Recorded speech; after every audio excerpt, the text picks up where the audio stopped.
Ooh la la. Hey. How's it going, bud?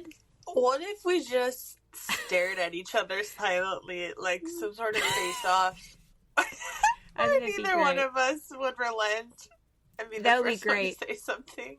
Neither one of us will relent is another great name for the pod. Sure, yeah. Relentless, even. Even though we are actually relenting. And giving up. Yeah. Really, we should be called Willing to Yield. Hey! You know what? I'd wear that title, though. Yeah, I know. It's like the right thing to do, but it's also like... We're never gonna let it go. No, I'm not. I'm certainly not. Amanda, how are you? Oh, I'm so good. That just blasted a memory. Apparently, when I was a baby, so of course I'm telling this story from the perspective of my dad, who told me the story a bunch.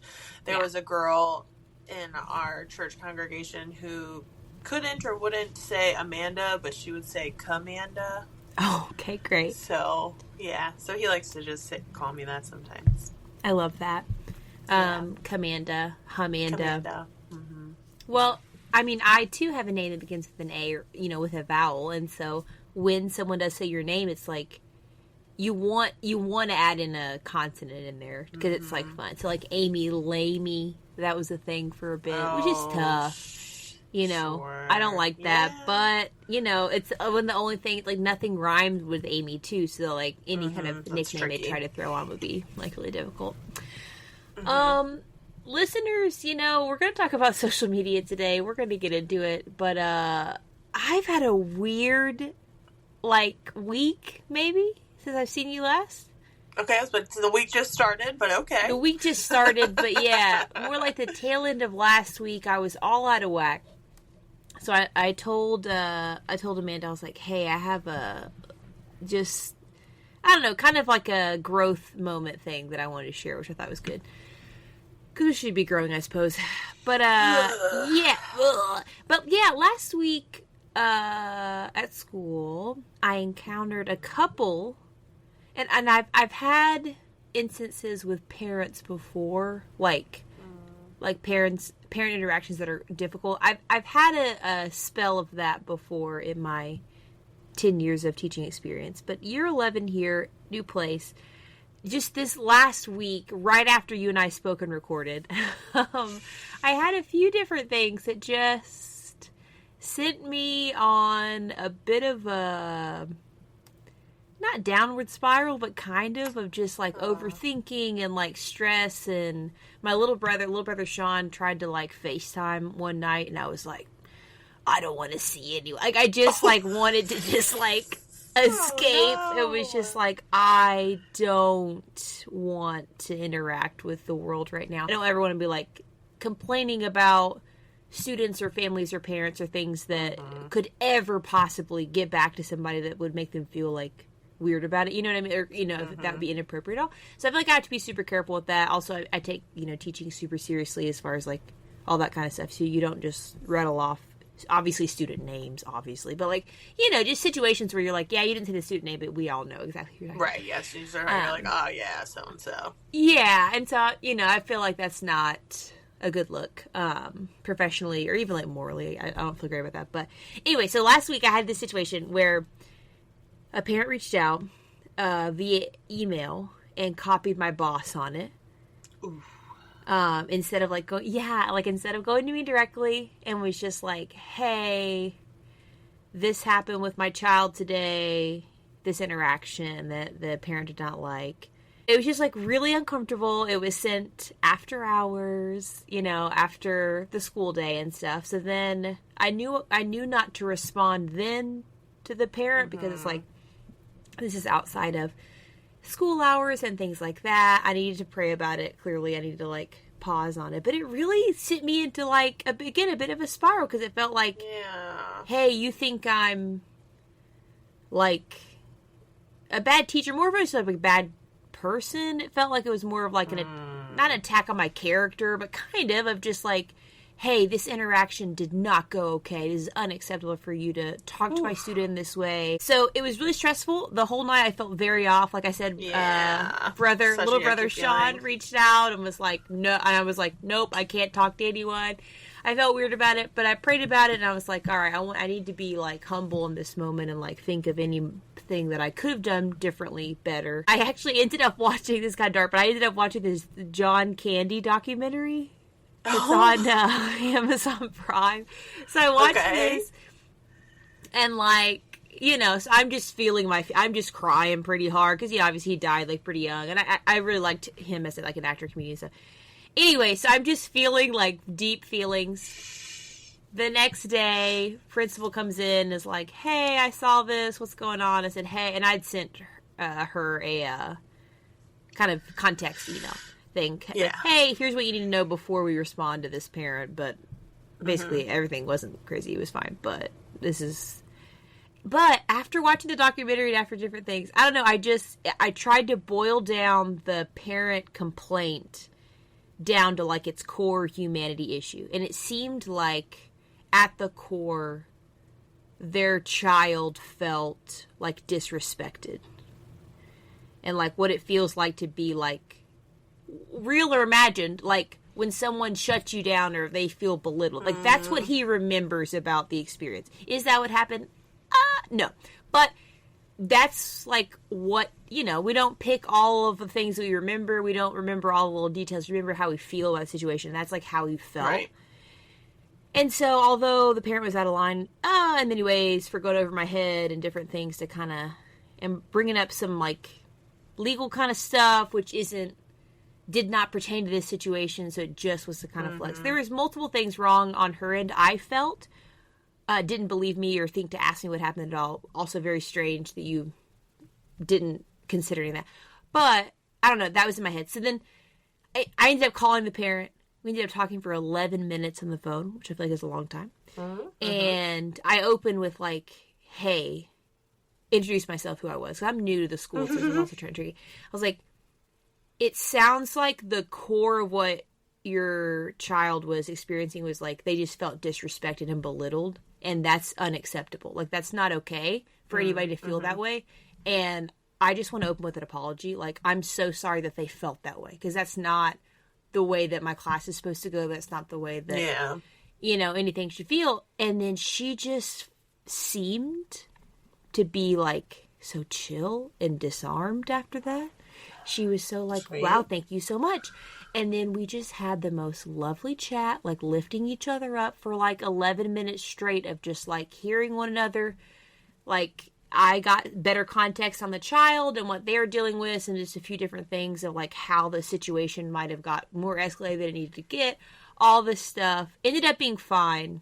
And I felt like it was a good thing, but like, it's crazy to go from like, I've had very little experience with parent contact or like super negative parent discourse. Negative, because of my role. Like I'm an art teacher, so like I don't see that all that often. But then to go from like a full circle of like, well, she doesn't need it, to like, well, what perspective did the child have? What perspective does she have? Do I think she needs to fix some stuff? Yeah.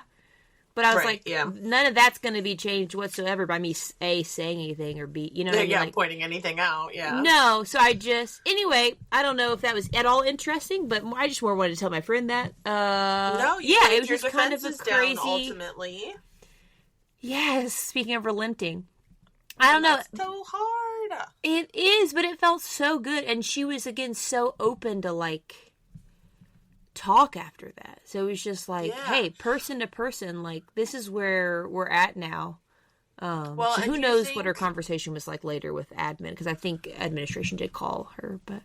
Do you think also, kind of to bring it back to something we had discussed another time, of, like, the quote-unquote accusation that you could be belittling or, like, you know that's not how you run your classroom. So, like, you know, once you, like, sat down with it, were you able to be like, okay, so clearly the child felt this way, but, like, it's one of those things where it's like, well, you know, you can call me not tall, but I know I'm tall, so that doesn't really ultimately hurt my, like, was it one of those situations, or? Yeah, I do think it was that. It was kind of a mixture, though, of, like, I just listened to a sermon about doubt, too, so that's been on my head, too. I feel like sometimes an accusation or thing is brought about in a way to plant a seed of doubt, and then it makes you really go, like, oh, and it doesn't mean that I'm always killing it and I'm perfect all the time, obviously, in my classroom, but I felt like I more had to contend with, like, maybe I do have, like, a hostile classroom environment. Maybe I do need to do X, Y, Z. But once I, like, really thought about that, totally, like, I don't know, I prayed about it too, like, if I need to just do things way differently, or if please show me. And then it felt like that wasn't the case. Like, I do think I got back to the sense of, like, you can call me not tall, but I am tall. Like, I do think I got back to the place where I felt good about how I, in general, run my classroom and different things. But I feel like that took me a bit. It wasn't like an instant thing. I mean, instantly I'm like, shields are up. I suppose at the first read, but then as it went on, I was like, oh, like, maybe, I don't know, maybe I did really, really mess up, and maybe I was too harsh on this child and different stuff like that for the different things. Now that I've thought about it, and now that I've even chatted with the parent, I don't think I was, like, I do feel good about it and everything. So, like, there was a lot going on beyond the child in question. And so me going, nope, like, just shutting it down when you're trying to say something without raising your hand and going through the proper channels or whatever else. Does it feel like I'm shutting you down that moment? Yes, but you're also interrupting me, who's interrupting, like, all the chaos is going on. So you've got to raise your hand before you speak. It doesn't mean that I think you're a bad person, or that I'm getting on to you, or that I'm belittling you. That's not, I understand it can feel that way, especially if you're not used to that within your own home. If everything you say is, like, heard and valued all the time, whatever else, that's great. But, like, in that particular class, like, there were so many agents. No, there were so many agents of chaos in that class that I was like, bro, like, you gotta read the room a little bit as well. And I want to, help that child get to that point. But anyway, I don't know if that's interesting. I just wanted to tell my friend that. But I felt like it was a big moment for me, because I felt really weird about it. Yeah, you could have stopped at step one and just been defenses up and got your principal on your side and attack the parent on the parenting style, or like, it could have, you could have only stayed, in growth step number one. But proud of you. So hard. Thank you. I'm trying. And then, so in the same week, a student, a 5th grade boy, I had told on the way in, this 5th grade boy, I was like, hey, I need for you to tighten up today. All right, last class, you were an absolute clown. I'm just being real with you. I know that you can rise to the occasion, but, like, I mean, I don't even know. Like, you need to get your life together. So, like, I told him that straight up, like, one-on-one the way in. He's like, okay, blah, and I'm like, all right, well, things are going great. So then he comes in, and then I don't know. I go over to his table. It's collage week, and he and his buddy I think I seen a picture of it. Just dripping, like, a thick layer of glue all over their hands. Just all over the whole hand. Great. There is a photo evidence. And his hands are as big as mine, if not bigger than mine. Like, he's a big kid, and he's just, like, covered in glue. And I said, student's name, get over here. And I said, what are you doing? Is this tightening up? And he's like, it was an accident, blah, blah, blah. And I said, I don't believe you. Was I born yesterday? Shocked. Yeah, he was shocked that I said that he didn't care for that. And I said, I understand glue coming out faster than you think. That's an accident. That totally tracks. This is art class. You're going to get messy. Not a big deal. This is all over your hands, and you were playing in it, and I know it to be true. And your friend is, too. So his friend's next to him. So his friend has completely doused hands in glue, just completely covered. And the other friend just staring, like, really intensely, like, And so I'm like, so I send them one at a time to go wash their hands in the bathroom. And then they come. Oh, before that, though, I took a picture of their hands, each of them. So I caught them red-handed. So then I sent. So this is all leading up to this other more dark, conversation with the parent that went over my head of the principal. So, so I had reached out to that parent, a 5th grade boy, and I said, "Hey, I'm just concerned for your son, a little bit. I want to check in. Are you noticing these kinds of things at home? But, like, he doesn't seem to be, like, just with it with the rest of the class in terms of, like, I don't know, like, using the material safely, following instructions, listening. Like, it seems like he just really wants to goof. And, I love that he has a good personality, but I don't know. I just wanted to see if you're seeing these kind of things. Let me know any way I can support you. So then the parent comments back, and she's like, I just talked to my son, and he said that he spilled a little bit of glue or some glue, and that it was an accident, and you didn't believe him. So then I sent her the picture of his hands covered in glue, and I said, ma'am, I understand what you're saying, but I don't think this was an accident. And she never messaged back. So then that happens, and then I get, after hours, at like 5 p.m., the email from the other thing. So it just felt like everything's compounded. Everyone's against me. No one believes a word that Amy says. Amy's just, an art teacher. What does she know? And, yeah, I was just absolutely at my wit's end. I feel better now, but that's kind of where I'm at. I just felt a little bit. So even I feel like listeners, Amanda had texted me a few times, and I was just like, yeah, like, I just was like, I'm not even, I don't know. I felt like I just wasn't myself, and it just really threw me off my game a little bit. Just not being, like, believed at all. You know what I mean? It just irritates me. Yeah. It's weird. Yeah. Anyway, how are you?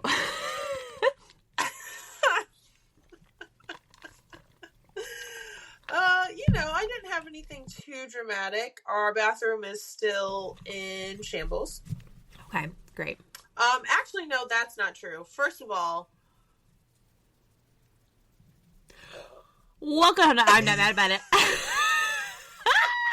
had a bit of ice in my mouth. I'm Amy. I'm Amanda. And we're, I guess, still technically not mad about it. We got a single teacher who works too hard, and her best friend's got 4 kids in the yard. Yeah, the mama loves her curds away, and her best friend just loves Tanqueray. No, yeah, I'm not mad about it. And I'm not mad about it. We're mad about but we're not mad about it. Whatever you think that it is, we're fine about that, but it's the other stuff, yeah. Yeah, this is an off-kiltered ep. I can feel it already, but guys, you know what? The long-timers, they're going to love it. Sure. Yeah. Okay, so actually we did have a little bit of an exciting week. Okay. Well, yeah, we chatted famously on Monday.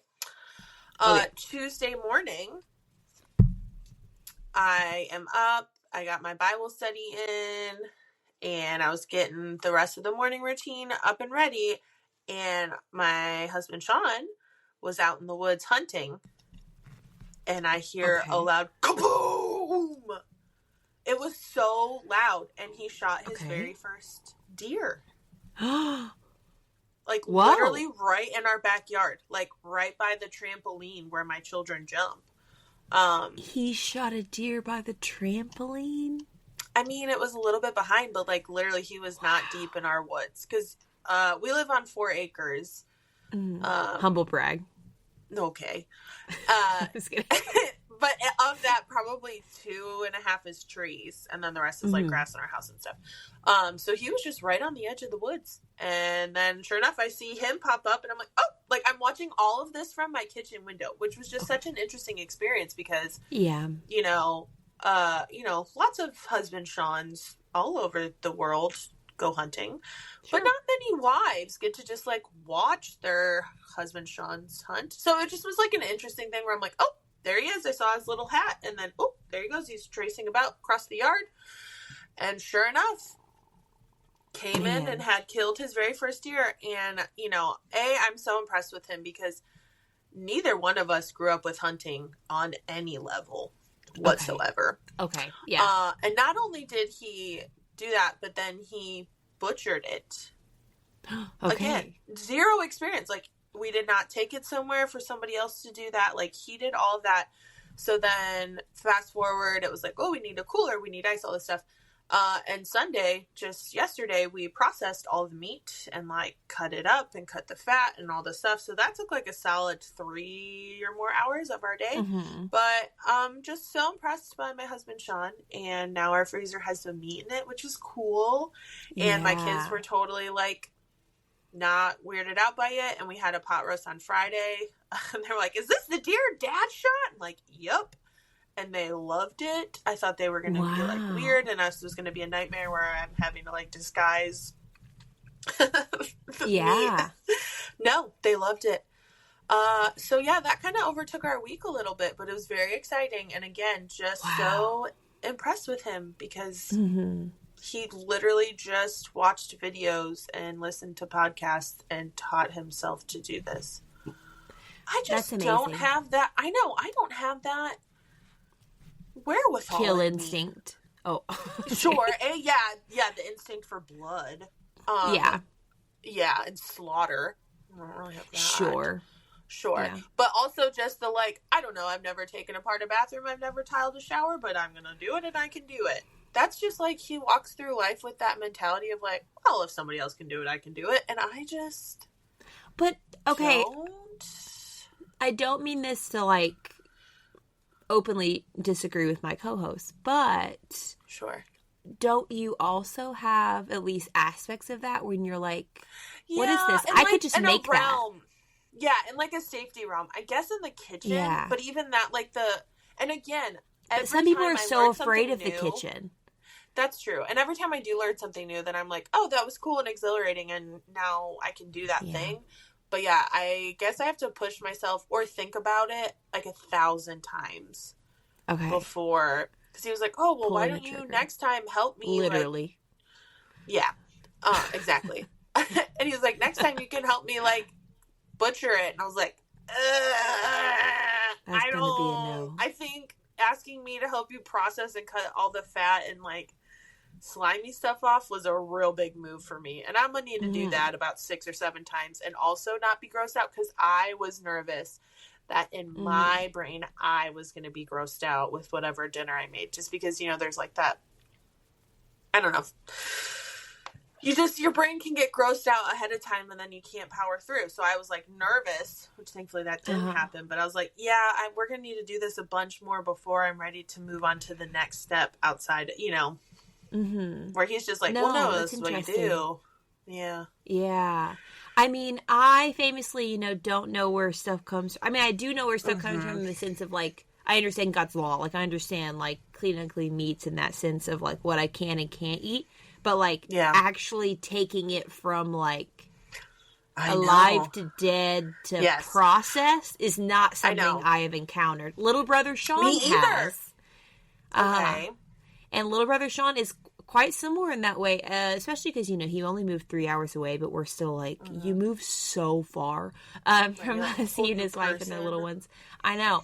But he got into hunting, and that was something that we never grew up with in the Duncan because of residence. His in-laws, or like how did but also his good friends. So one of the good friends I went to Scotland with, that his family, Scotland Sean's family, in Louisville, from outside in Indiana actually. They were big into that. Actually, Scotland Sean's older brother is like the one that's very, very good at that sort of thing.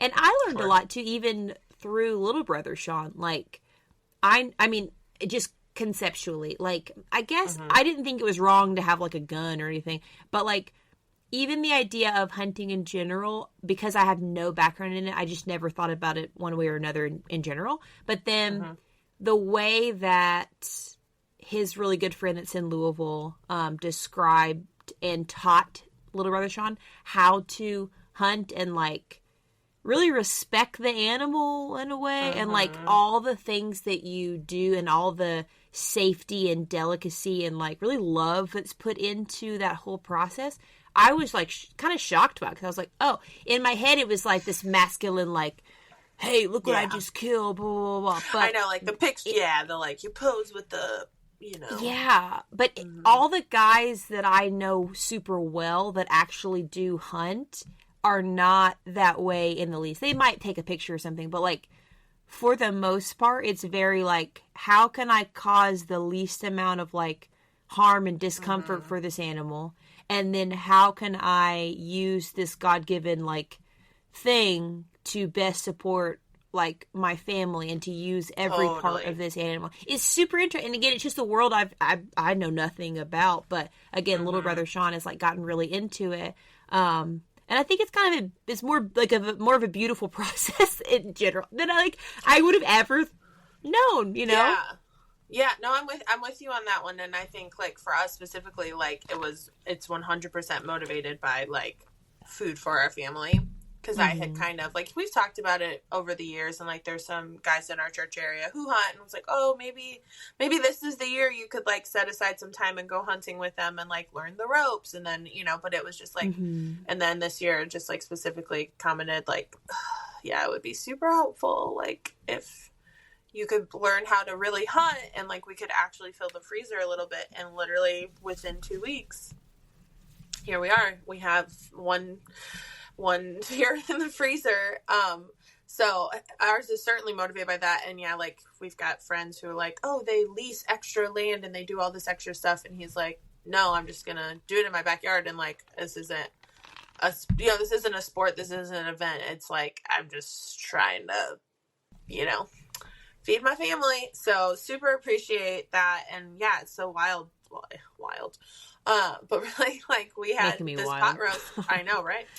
And it's like, this is crazy because this is from our backyard, like literally our backyard. It's just, but yeah, I like prayed when we got home early in the morning. I just was like, I couldn't believe it. And like prayed a couple times and prayed when we like were processing the meat. She's just like, thank you, God, for providing this for us. Like, this is crazy. So yeah, that really was quite a new, very, very new experience for both of us and for our family. And hopefully it's going to create a legacy of, I don't know. And also it just feels good to be like, all right, well, if worse comes to worse, we could probably find some food in our backyard and make it happen. To what extent? I don't know. But, Yeah, that's kind of be a level of, like, not security, but sort of, like... but it is a little bit, confidence. And, like, I did make myself, like, stare at the, like, carcass for a long time to just like desensitize my eyes, because again, I did not grow up with this at all. And so I was like, just look at it. And yeah, my oldest daughter, she like we were all outside together and she like leaned against me and like looked up at me and she's like, I wish there was another way we could get food that you didn't have to kill something. It's like, yeah, I know. Me too. But if we have meat comes from an animal. And that's just the way God designed it. She just was like kind of somber for a little bit. I get it, dude. I know. Same here. I know. On the road, I physically like move my head around to not see. Oh, I know. Stuff on the side of the road. Yeah, same. Yeah, like roadkill stuff. I'm like, oh, and there's, as we talked about in one of the episodes, there's so much roadkill around me. I'm responsible for it, but also I'm responsible for 60%, but also like just seeing it, it's everywhere, dude. Like around our area, that I'm like, oh, it's just so sad. But that's also particularly sad because it is like wasted. Yeah. Like. Yeah. Unnecessary death and wasted, like, if it was a clean animal, like, that's an unfortunate too. So that gives me a little bit of reason to look away. But, well, when we think about Instagram, the only tie-in I can think is like, we think about hunting and these things, and if you're doing it for pride, if you're doing it for whatever else, I do see some of that on Instagram and different things, and that's kind of the root of a lot of sin and different things. And I do think a pretty big problem within the old social media. But, yeah, I guess we ought to just, there's not a great way to shimmy over into social media. Now we've just got to the main point of the episode. Just got to the reason that you're here. Just got to the title of the episode. I wonder how many minutes we've spent. Oof. Yowza. You here for it? You against it? I don't know how to answer this. I've been thinking about it, and I'm like, I don't know. Should I delete it? Probably. I feel like I'm gonna say that at the beginning, and at the end, I'm like, okay, well, we learned something, did we? And then I keep. Exactly. That's the thing. I feel like I'm a complete fraud with everything I'm about to say. But I know. Just within hunting and social media to tie it together. Can I just say, please don't post pictures of dead animals with you standing over it. Mm-hmm. I don't think it's cool. I think it's gross every time. I think it's weird every time. I do think it's weird. Yeah, I'm with you. I think that's a wrap on that. Is it okay if you send that to your family? I don't want to see it, but I could see, I don't know, I hit my first buck today. I don't know. I don't know the world. I guess send it to people that want to see that, but ultimately I hate it so much. I don't want it on my feed. I know. No, I have one don't friend's husband either. who's like a chronic offender repeater. It's just like it's shocking every time I see it. Every time. I will say yes. It's like, bloody. Sourdough.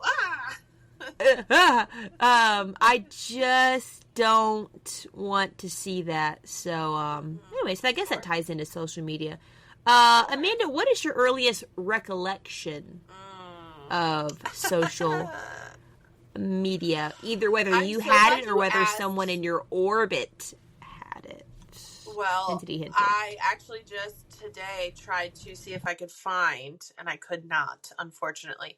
But my very first exposure to social media was Xanga. That's with an X. Xanga. Okay, have you even heard of this? I wondered because you're a little bit younger than I am. So Xanga was pre-MySpace, if you can believe it. And basically they were like blog posts, but you could like still change the color, the background, again, like coding. I don't know how this was like possible, but you could pick a theme, you could put a song, and you had a username and a picture, and then you'd have like a sub bio, and then you would like post stuff, and then people could comment on it. So my now sister-in-law Sharon at the time would have been my brother's girlfriend, but I was probably 12 at the time. So well it was like 2003, 2004. Whoa. Okay. She had one, and so like immediately I got one, and her brother had one, and then it turned out like a bunch of other friends from camp had one. So that was my very first, which you can find some of the old Xanga's archive. Because everyone's like, oh, the internet's forever. Don't post anything, blah, blah. And it's like, well, why can't I find my Xanga? Huh? Well, riddle me that. I don't remember my username, and I don't have access to that email anymore. I've never heard of Xanga. Oh, I'm so curious to see if others, like in the comments, I can't wait. If anyone had a Xanga. Yeah. Listeners, did you have a Xanga with an X? Right, and it was confusing. And what was it was like? How do you say it? Because it's a Z sounding, but so sometimes, like when you first hear, like, oh, Xanga, and it's like, no, when someone's finally like, it's Xanga, you're like, oh. Wow. So that was my first introduction to social media. Did you enjoy it? Was it fun? I did. I remember feeling like, or someone would post a new, again, you could like see when one of the people you followed would post a new thing, and so you go read their blog, and of course you try to like, fluff up the details to make it so exciting.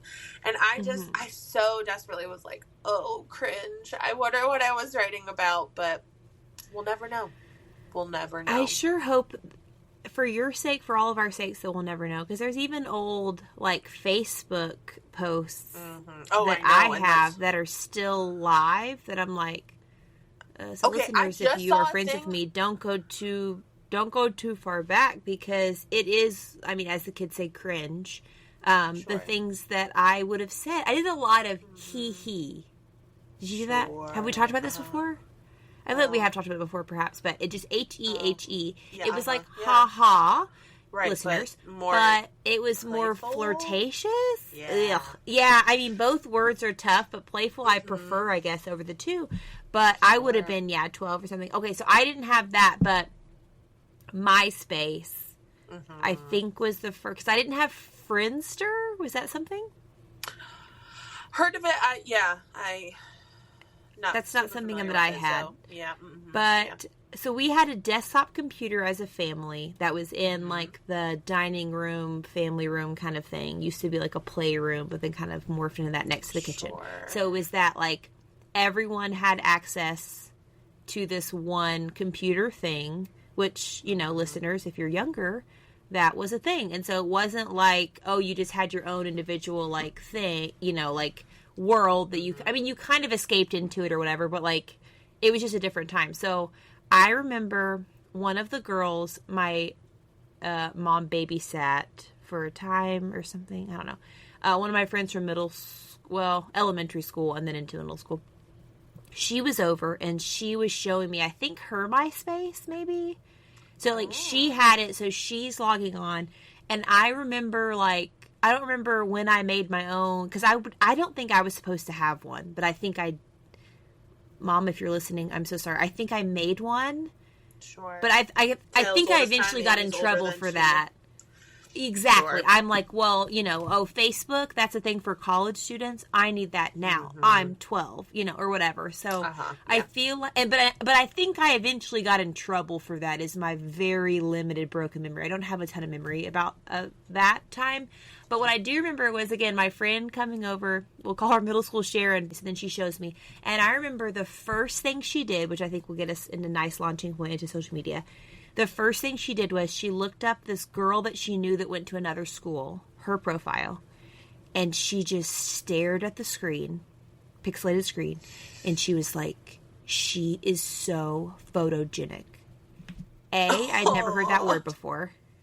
And B, I was like, looking at the way she was looking at her on a screen, and I was like, she is captivated by this person. Like, and then I was like, man, I agree. I mean, she's so beautiful, like, you know, but she was doing like a lot of like the kissy face piece, you know, like that kind of thing. Of course. It's all about the angle, baby. Absolutely. But, you know, we would have been late elementary, early middle school girls just like creeping on this other stranger that I don't know that's our age-ish, you know.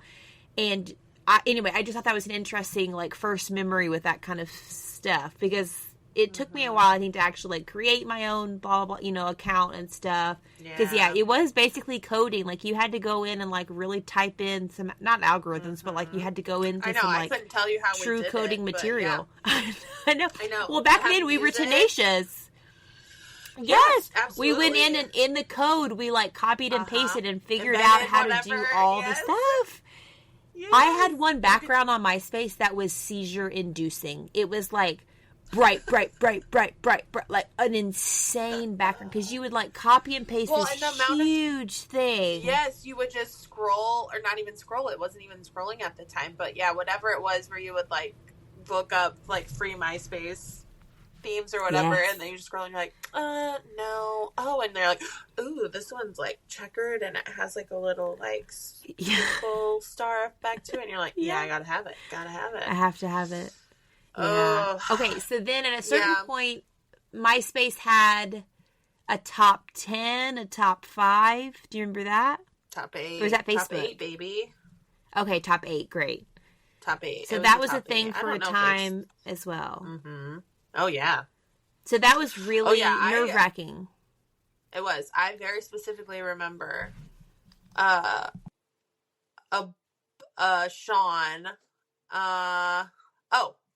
Okay. Older brother Sean of a Sean that you also had. Are you catching my drift? Yeah. I think so. Okay, anyways. Okay. So he led me on a couple of times. Great. In our history. And this was the first one. We were like young, 16, maybe even younger than that. And we were like messaging back and forth on AIM, and then MySpace was in play, and I was in his top 4. And it was like, oh my goodness, I know, top row. And one day came home, and it was like after a church weekend or something, and he had bumped me down to number 7. And and a girl, Another a different girl, was in spot 4. And that was the first time I was burned by this, Sean. And it was just, What I a little remember, like, dweeb. viscerally, I can literally see it, and I'm like, oh, it was so upsetting. And I was like, everyone can see it. And of course, I had no idea what even happened. Because that's how you handle confrontation and, that's right. Relationships. You just move stuff around. That's right. Yeah. Man, that is absolutely wild. See, men, I roll. Mm-hmm. See, that's funny because I don't remember any kind of boy thing with that. The only one was, I already mentioned in a previous episode, was that I made my song the Rihanna song. Sure. Mm-hmm. You know. Yeah.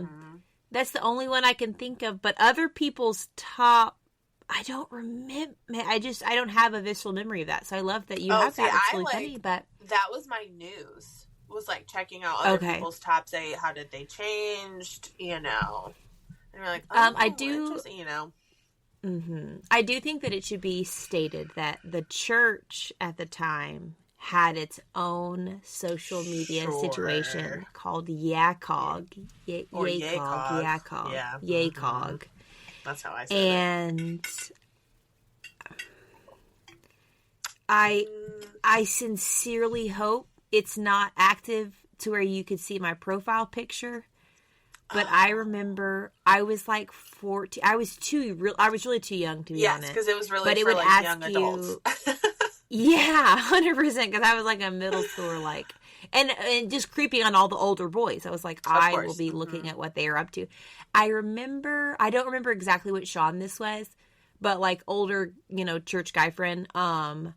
And it asks you your favorite scripture. That was like one of the things that you would put on your profile. And then this Sean said, they're all buttery goodness. And I was like, what a cool thing to say. Like, I was just like, wow, how did you think to say that? That is so cool. And then Amy repeated it like 500 times in whatever phrase she could slip it into. I'm sure I did.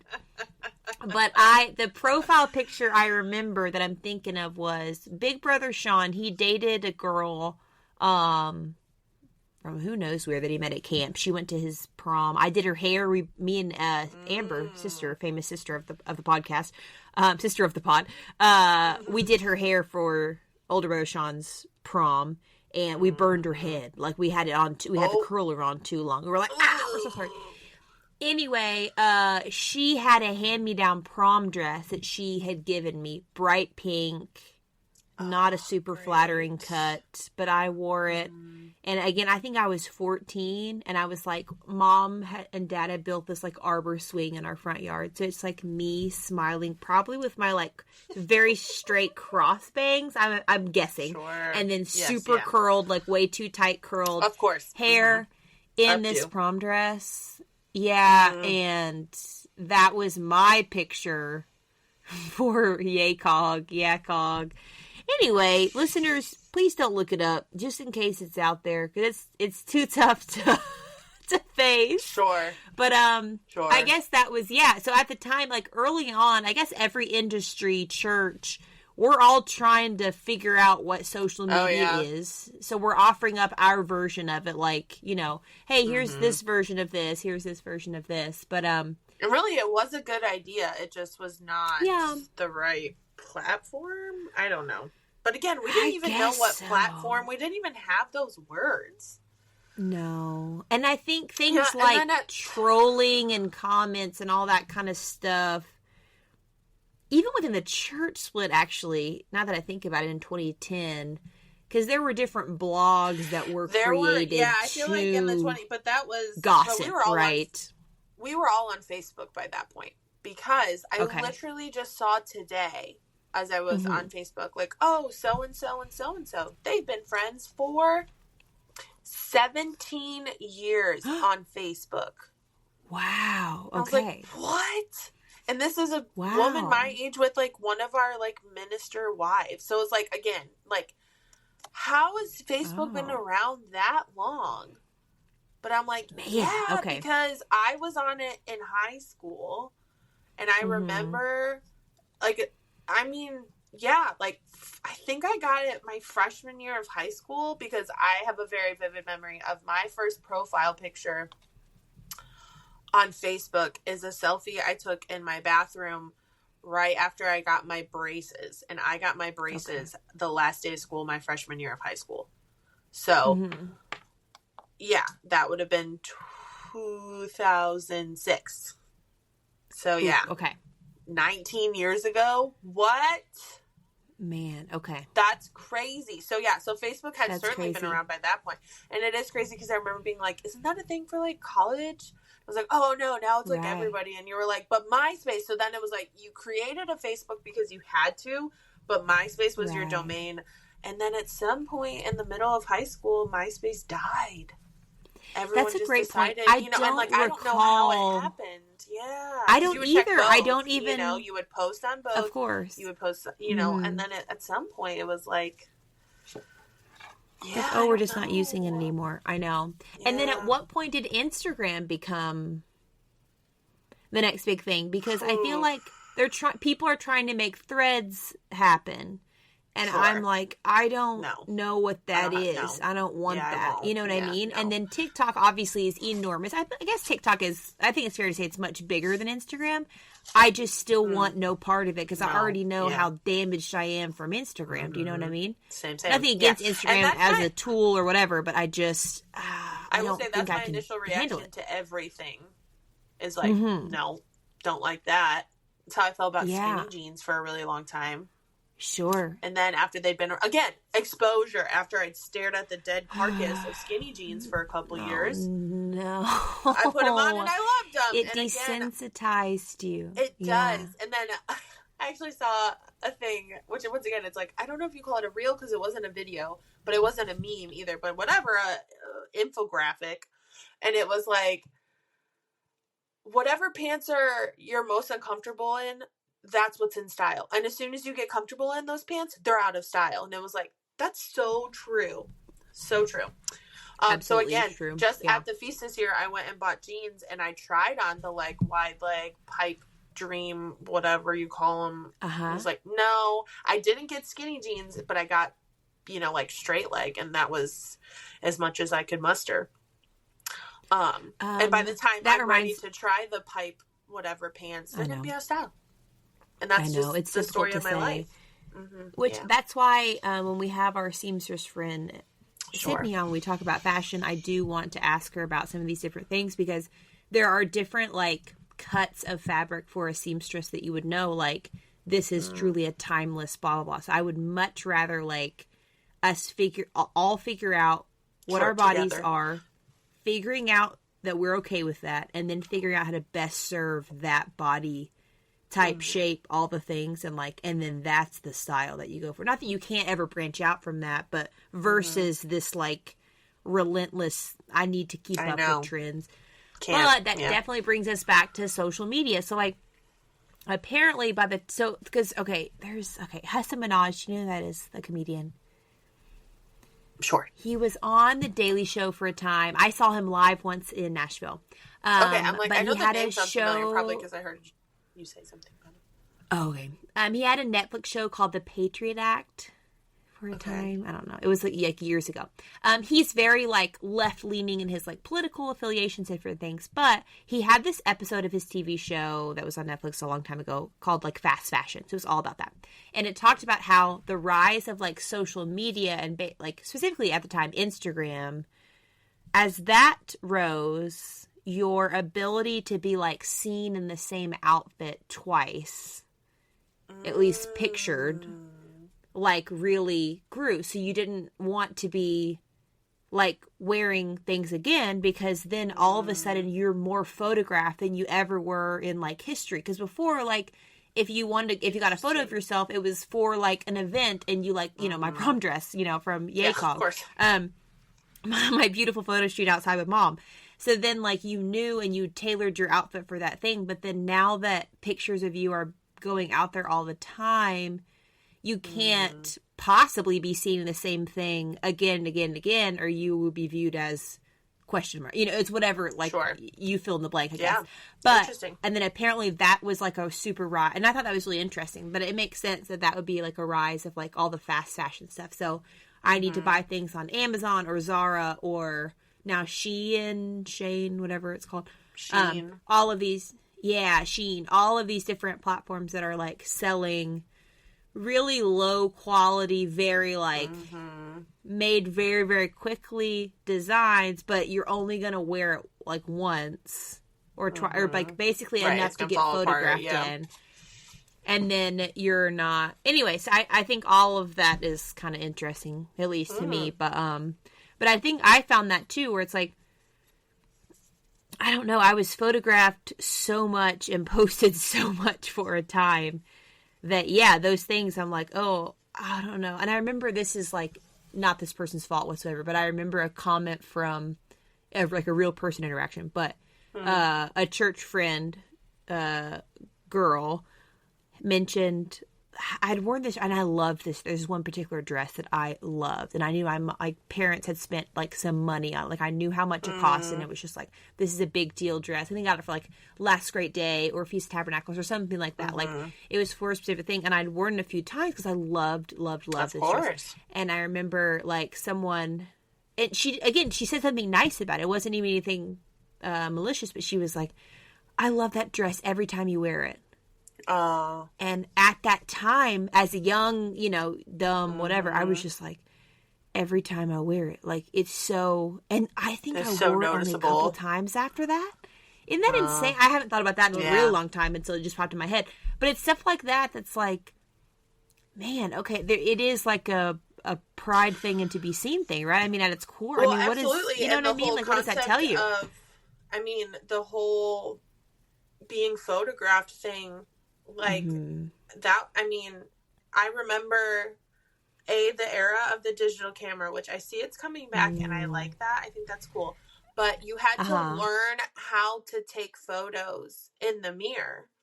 And, like, I remember, I would get ready for church, and I would, like an outfit, and then I had to, like, ask friends to tell me, like, so how do I hold my arm so high up, and then also be looking at the mirror, in the mirror, but not looking at the camera, like, and, like, again, I still don't know how. Any selfie I take of myself on my phone is mostly when I'm pregnant, because then I'm fine with, like, a full body picture in the mirror, because I'm showing off my baby bump. And even then, it's like, it's not a great quality picture. But, like, the whole, like, yes, learning how to take a photograph of yourself was introduced in my teenagehood. And that was, like, its own thing. And then, then the trend, especially in early Facebook days, was, like, you post an album with, like, 40 photos. And that's, like, literally you would go with your friends and, like, just take photos. Like, that was the event. You would go get ice cream and hang out in a parking lot and take a bunch of pictures. So I had many that's many interesting, of those too. escapades. So we're also, I think, sort of in a unique situation because we grew up with it, so we didn't always have it, and then it was there, so it characterized a bit of our childhood, but not in the same way that, like, my students are feeling right now. Yes, no, well, and, like, but it's also, Yeah, it wasn't in our pocket. We didn't carry it with us. We had to walk away from the family computer or the desktop at a minimum. And again, we didn't even have cameras on our phones. So we had, like, the digital camera. No. And it was like, you had to make sure the digital camera was charged and you brought it. You know, like, there were a few things where it wasn't just like, oh, this is fun, and you pull it out and you snap a quick pic. It was like, no, you had to find somebody to hold the camera. Or, you would try to take a selfie, but again, someone had to have brought their camera, and then you have to wait for who knows how long for them to plug their camera into their computer and upload the pictures, and then hopefully you'll finally see them on Facebook. You know, like, there was a whole rigmarole which, per your suggestion, actually, I did eventually end up listening to The Anxious Generation by Jonathan Haidt. Oh, yeah, okay. And, yes, it gave me such It's compassion. wild, dude. It is. It gave me such compassion and also such gratitude because, yes, I do know, even in my 20s and 30s, as a secure woman, how much it affects me. And we can we'll get into it farther down the line of, like, what things I've implemented to, like, protect myself from the damage that social media can do. And I remember as a 16-year-old, and then I'm like, but it wasn't all consuming. Not everybody was on it all the time, and you were not expected to present everyday life on it. Because again, I'm saying on it. Instagram must have come after I graduated high school. It was not, or I wasn't on it at that point. So Facebook was it. And Facebook, it was like, albums. And you would post statuses of like, oh, it's snowing and I love hot chocolate. Like it wasn't what it was now. And like, it wasn't political. It was all these things. So there was like, you were on Facebook, but it wasn't this high pressure situation to show up on the daily and show off, super, like it wasn't like, you're not getting like sexy body selfies. Like that was not what was going on in Facebook in like the, like middle 2000s, at least in my little corner of the world. But it is now, especially on Instagram. And so I can only imagine, because I know it affected me even as a teen then. If I had to go through that now, I have no idea. Yeah. Well, and without being so unplugged meant that my childhood was not characterized by you're not thinking, constant photos of myself, things like that. What's the narrative of my childhood? You are in the sense of like, I was hyper aware of like you are when you're 12 or 13 or 14 or whenever you become like super self-aware of like, how do I look right now? How do I blah, blah, blah. Like it's on your mind as much as developmentally is appropriate for that time. You know what I mean? Of overthinking versus not or whatever. But I remember like, even, me wearing makeup was like a big thing of like, I always had breakouts and different stuff. So I always wanted to like cover those up. And then, if I really didn't wear a whole lot of makeup, it probably would have helped things to clear up. But then it became this cycle, right? Of like, well, I have to wear it because then blah, blah. And I remember being at like it was like a sports church, something related thing. And we were with my, my Sharon, growing up friend that, we ate all the breadsticks with. She and I were together. She was just like an Amazon woman. I mean, she's just absolutely beautiful and blonde and tall, and I always felt like she had perfect skin and all that kind of stuff. I was with her, and I remember we were with, some other like older guy friends of ours that are in the church that I, wanted to look beautiful in front of. But I remember, again, we had cell phones, I guess, at the time, but they were like for calling purposes for emergencies. It wasn't like anything crazy. And I remember at that point, like making a decision at like an outing, like maybe I went to the restroom or something. I like looked at myself in the mirror. I don't know.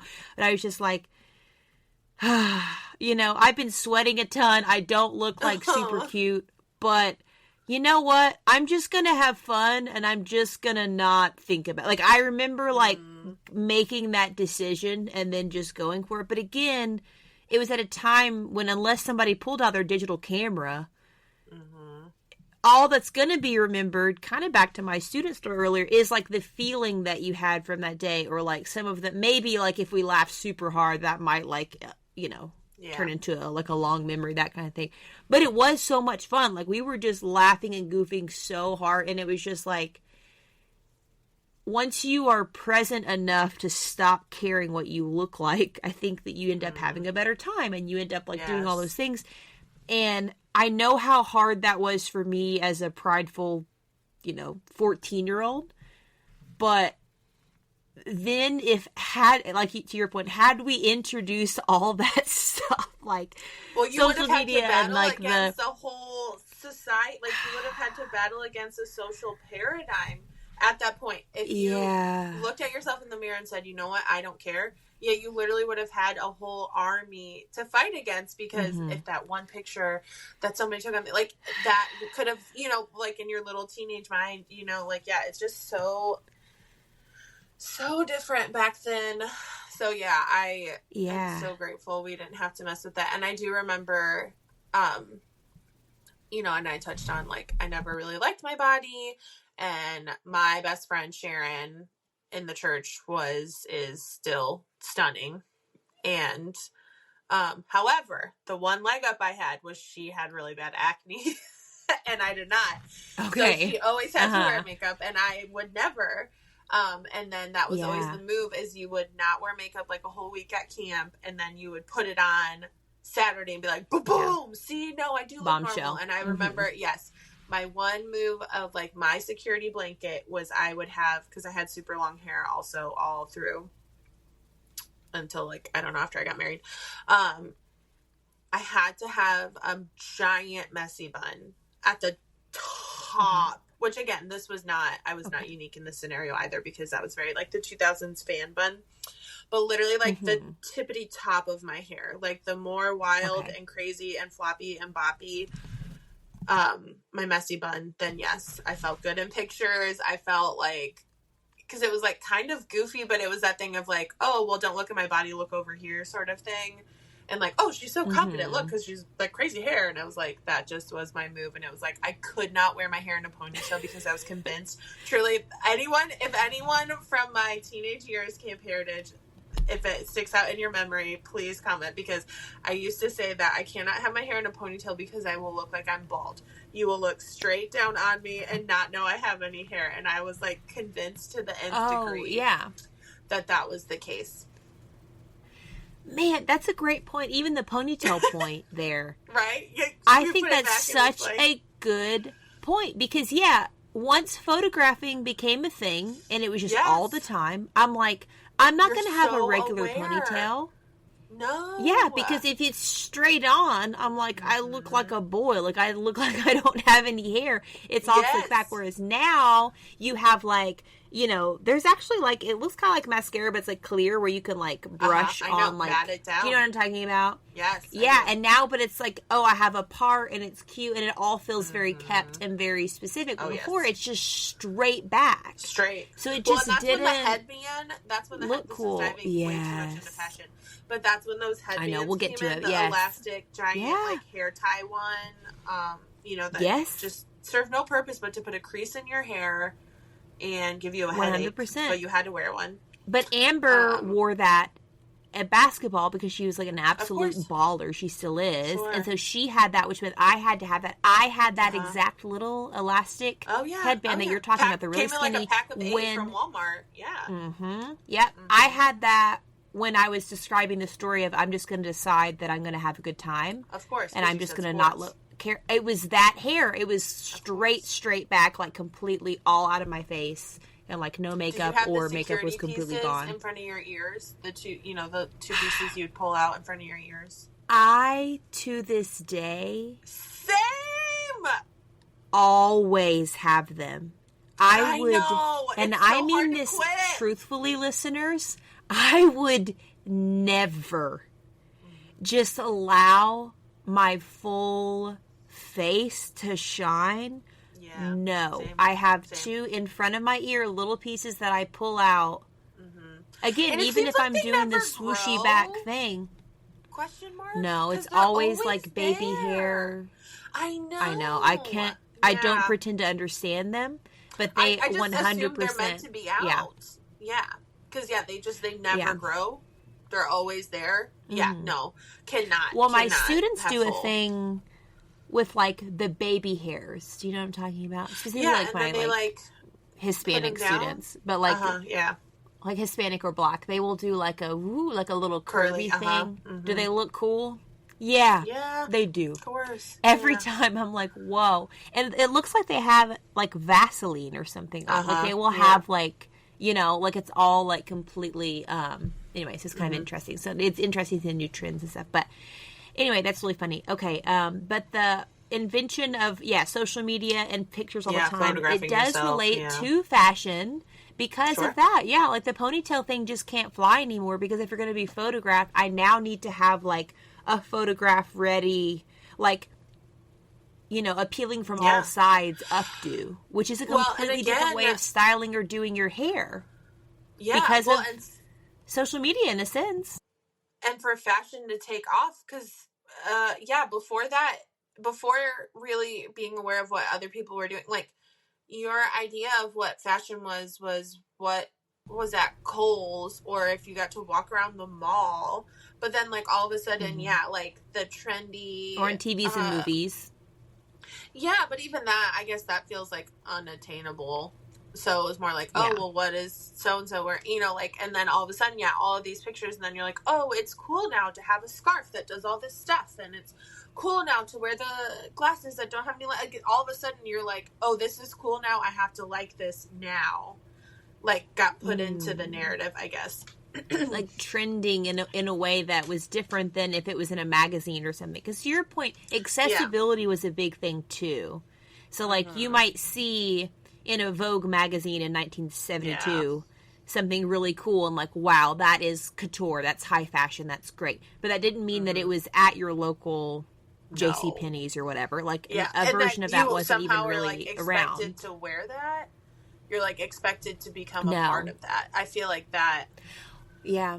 Well, even again, based on that piece that I watched, that episode, which I would recommend in general, I'm sure there was language and different things that I'm not necessarily vouching for, but that episode of the Patriot Act about the fast fashion, I've seen multiple times, so I thought it was fascinating, because it talked about how, like, in the 1980s, like, you would only have, your capsule wardrobe would be, like, a few pairs of jeans, a few tops, and, like, you just kind of, like... to go back to the capsule wardrobe. Like, my sister-in-law does that.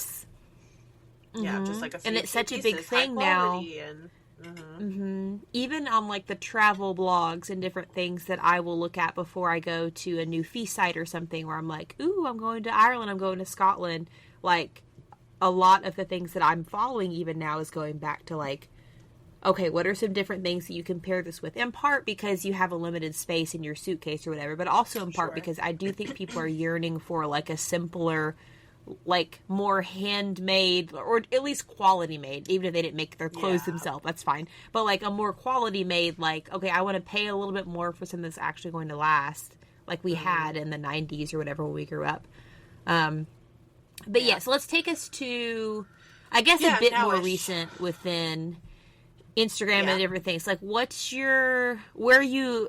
Is it too late in the game to say where are you landing on stuff, or has you being a parent changed your perspective on that, especially after reading The Ancient Generation by Jonathan Haidt that we discussed earlier? Like, does that freak, you know, or is it more like that's down the road for you?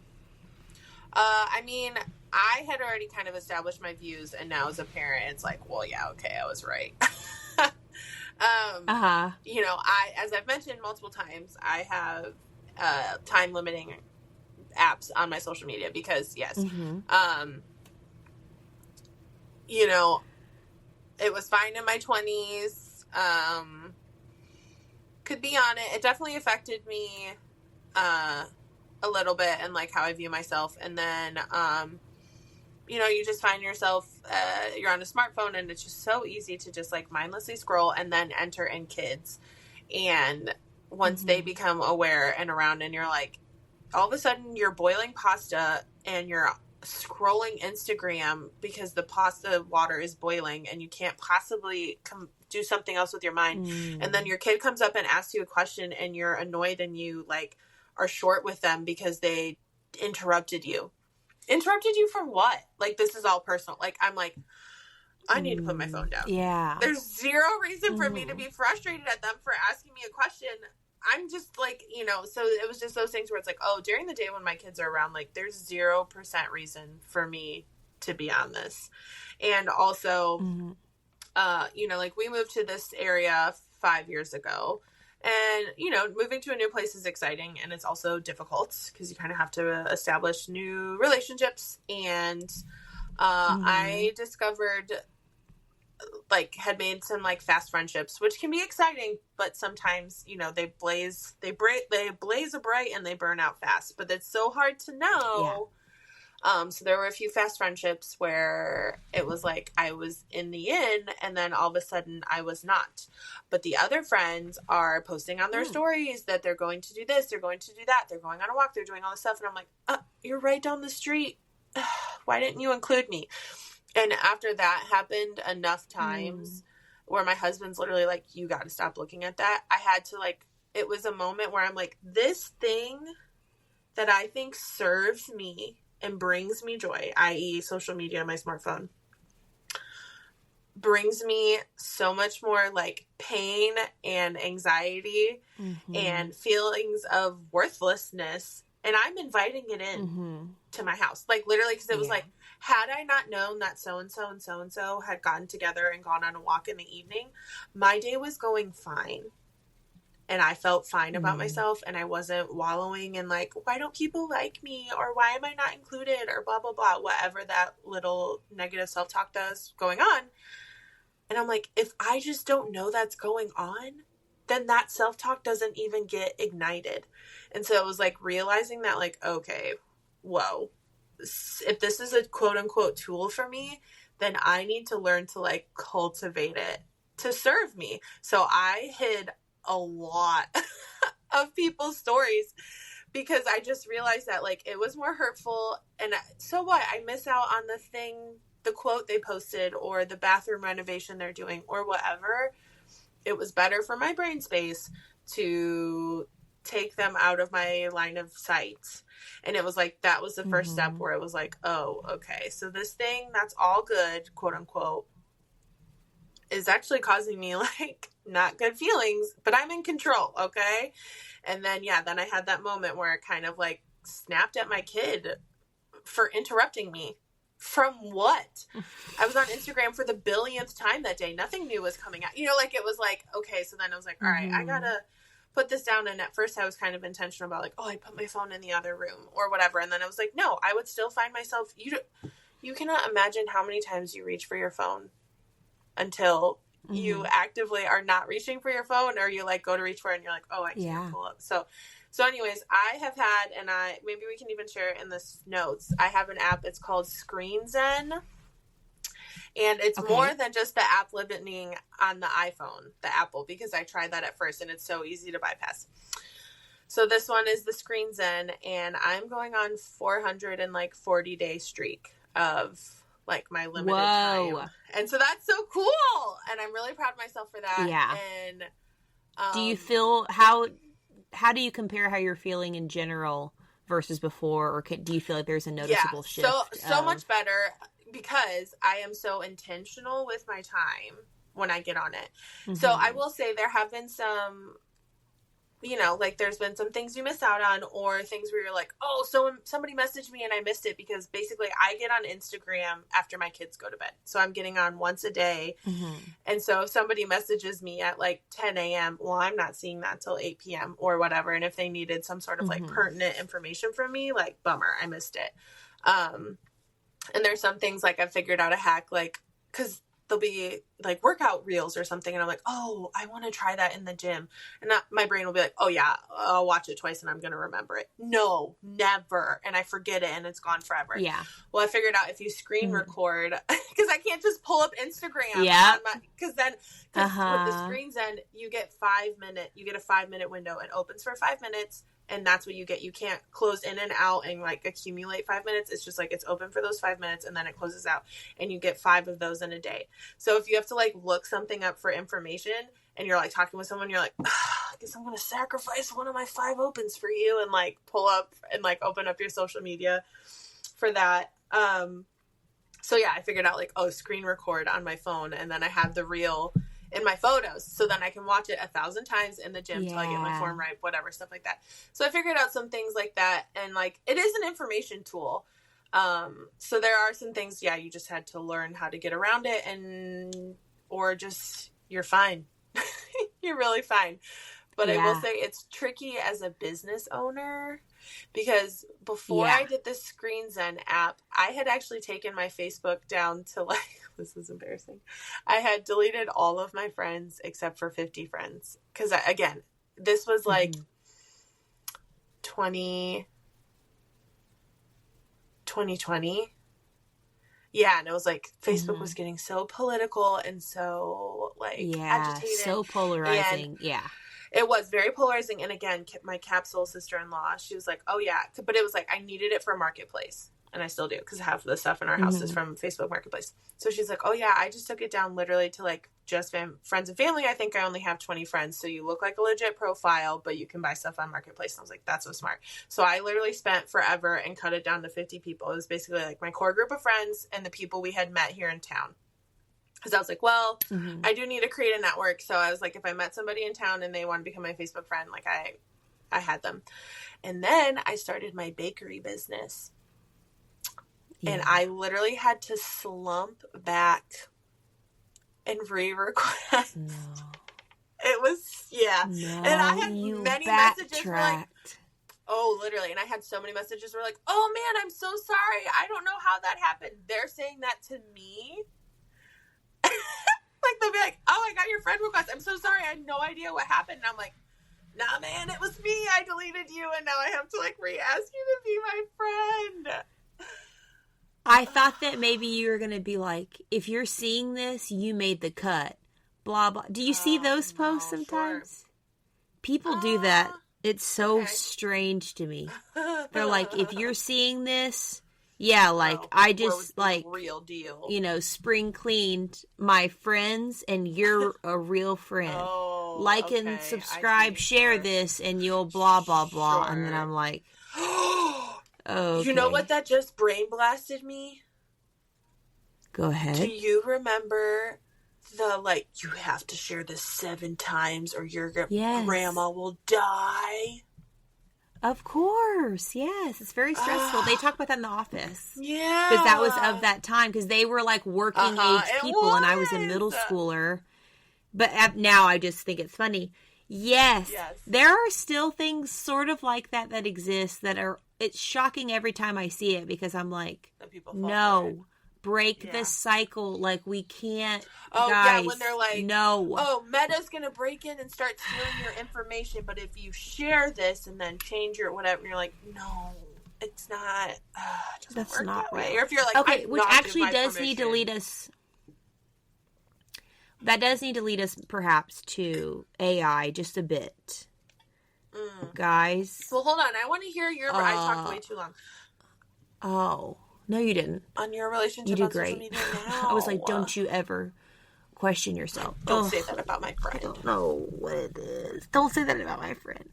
I don't know how I feel about social media. I mean, I do in the sense that I think it's not the root of all evil. It's kind of like how money is a root of evil. It's not the right? Love of money. So, like... Sure, how, like, that particular, like, wealth, that can lead you to prestige status, all these things. And so it's not like you can't make it to God's kingdom if you got some money, but it's also, like, harder than for a rich man to blah, blah, blah. I feel like it's a similar phenomenon with social media. It doesn't mean that if you have it, you're not going to make it in this world. But my relationship so far is not great with it, but I also feel like this is interesting. This sense of not pressure, because it's not from you, listeners. I'm just looking right down the barrel of the camera to Amanda. No, of like podcast stuff. Like, I do feel like I need to be on socials for that. I know. And it's brought about an interesting new relationship to it, because in general, I think I've gotten healthier and less attached to the old Instagram and different things. I do, as I've gone on record before, I do think Facebook is where dreams go to die. So I'm not a fan of that. But with the podcast, it's interesting because you post things. It just doesn't get a whole lot of traffic. So for me, it's like... Why are you doing this? Processing that... As, why am I doing it? But also, like, what am I going to do with that information? If this post got 3 likes total, what does that mean? Does it mean that I'm bad at making things? Does it mean that this doesn't matter? And both of those things I know aren't true. It's kind of like that, you can tell me I'm not tall, but I know I'm tall thing. Like, sure. But... If anything, it's taught me, and I've heard this all over from people that have even gone like, oh, we went viral on blah, blah, blah. The thing that you think will go viral will not, right? Like, there's kind of a rule almost within that, of these different things. And also, I don't want to go viral. I don't care. So that's also another interesting part of it. But, I don't know. Anything that I think will be like, oh, this will be funny, this will be interesting, has almost no views or interaction.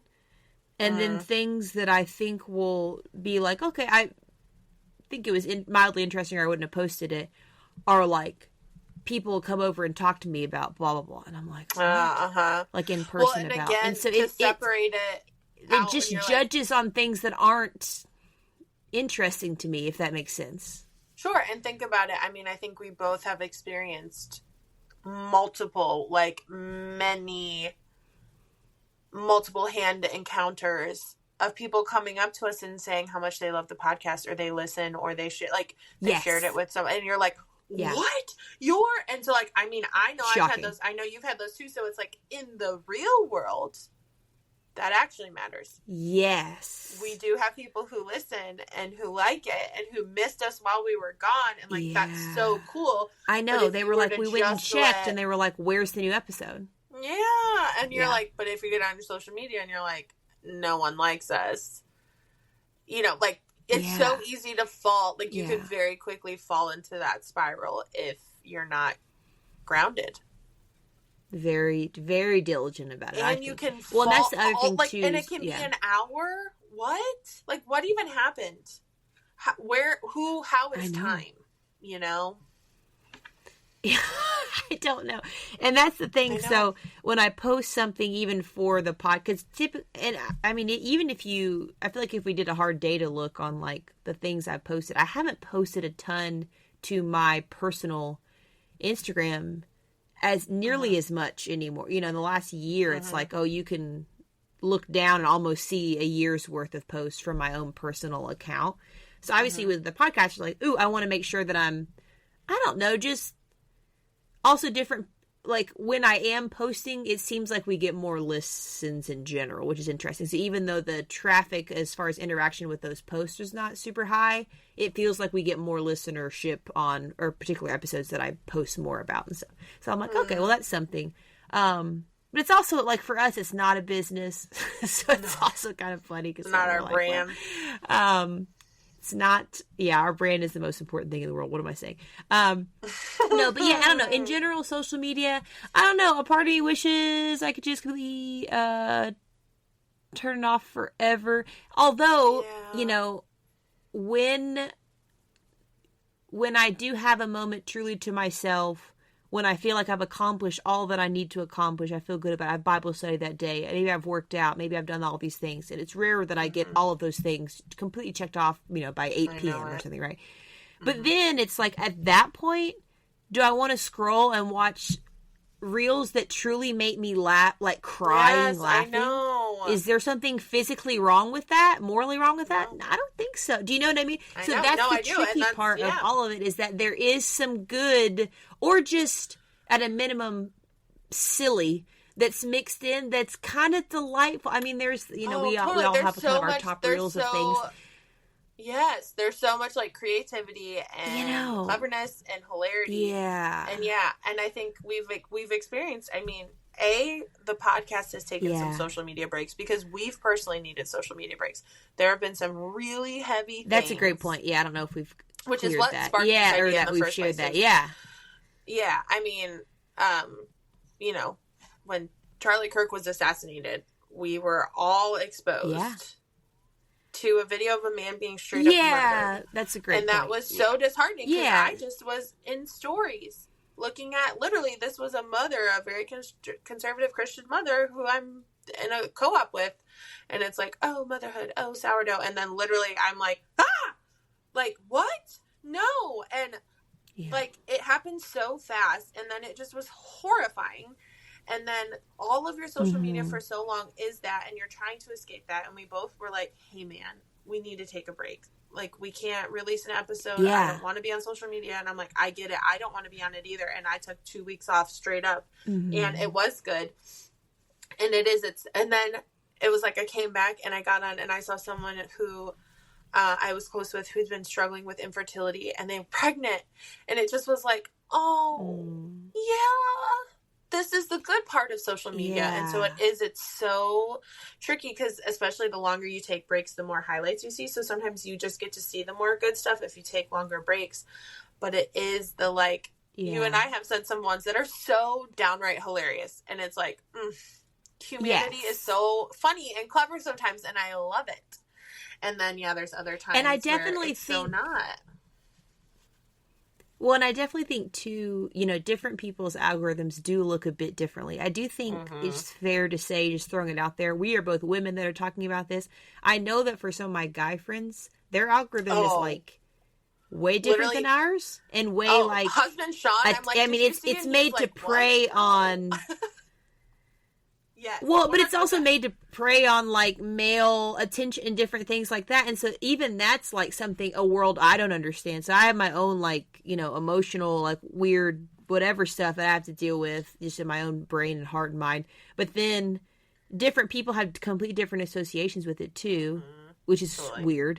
I know that like, I don't think she'd mind me saying, but like my mom has mentioned like, you know, she's quick to unfollow. I don't think she'd be offended if I said that. Different things. She's like, nope, this is, so she's curated a pretty solid, you know, algorithm of like only images from the Cotswolds, England, and this and that, and just love or gardening, like truly just, so then it's like, well, it might be possible for some, you know, so some might hear this and go, what are you talking about?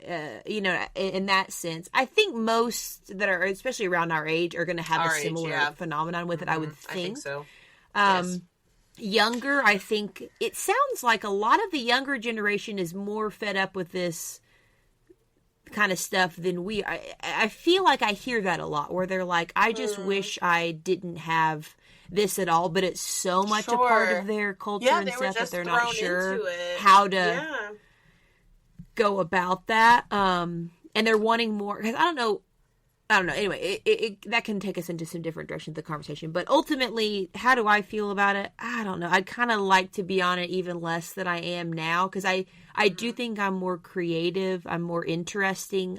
I feel better about myself, not in a prideful way, but just in a like, I don't know. I feel like I have more connections and tethers to reality when I am not associated with it. So when I do the 100 drawings challenge in a week, I try to make sure I'm completely off social media, and it feels really, really good to just be like, oh, because it ultimately is a time filler that all the rewards, those gains, those dopamine hits of the super funny videos are great, but it's also like I'm only getting like one or two of those every 100 scrolls. I mean, I don't know what the ratio. I'd be curious to like actually do what actually like mark or something down, like the ratio of like actual.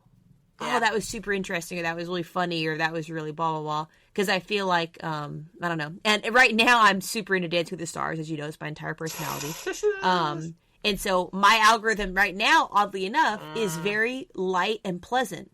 It's all Dancing with the Stars nonsense. I mean, truly, it is completely flooded to where, yes, it affects me in the sense that affects me and infects me in the sense that Dancing with the Stars, as I said, is my personality right now. But it's also like light and fun, and it's just not like, I know, because you can get too down some intense trails or where whatever, you're like, right? Yes, where you're like, oh, I watched, actually, most of mine currently is like videos of people who were struggling to get pregnant, and then they tell their families, and I'm like, you know what? I'm not mad about it. I'm not. It makes me cry every time. Yeah, like, I know. Bring me another one. Another one. I'm here for it.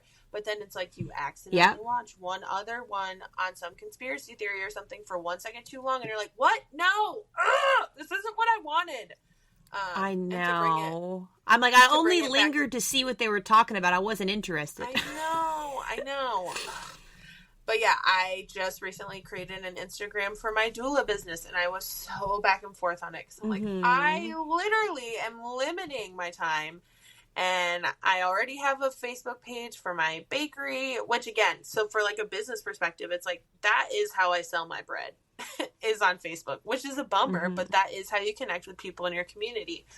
So then it was like with my doula business, it was like, do I, don't I? And it just was like more and more, I'm like, I think I need something beyond like, here's my name and my phone number and my email, which should be enough, but it is not. I know. No. So yeah, I just I started an Instagram, and it's a bummer. But I'm trying to only follow the more birth creative accounts stuff on that one. There you go. Okay. And then it's like very specific.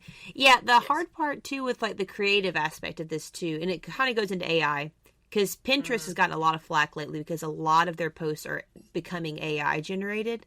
So then it's hard because it's a bunch of creative people that just want to make stuff, and then you're looking at it and it's unattainable.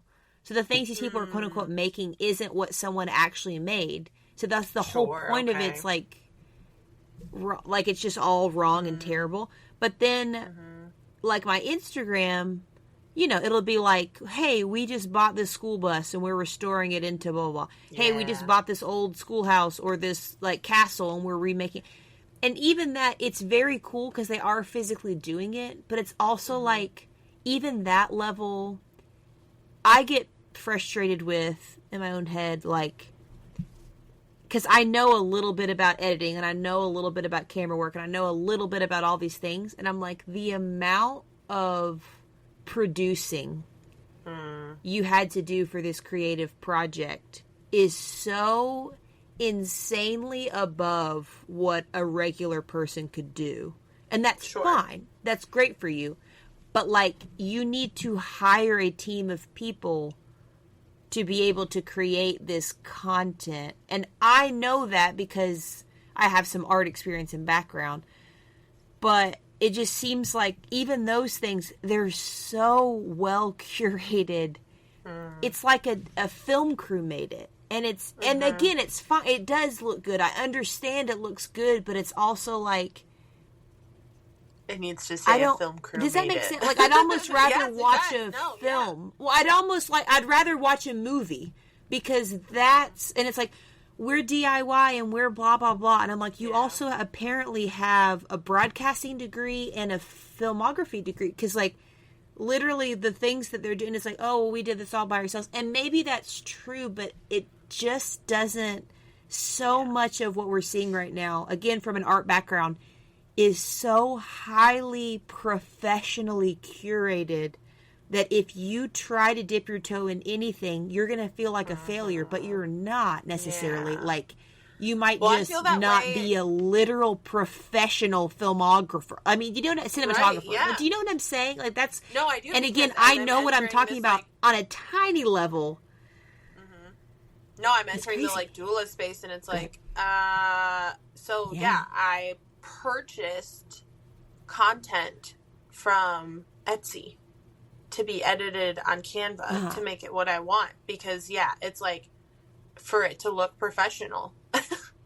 And it's like, that's because that's what everyone's content is. And when you're trying to start something new like that, you have to create your own content. And it's just like, again, I'm like annoyed, and I'm like, I want to spend the least amount of brain space on this as possible to create something that looks professional enough that somebody will look into me and want to hire me so I can support them in them having a baby. Like, I'm not trying to become a doula educator on Instagram. Like, that's not at all what I'm wanting. Like, I just want someone to not look at me as like, you're new and you don't know what you're doing. I've had that just very similar struggle.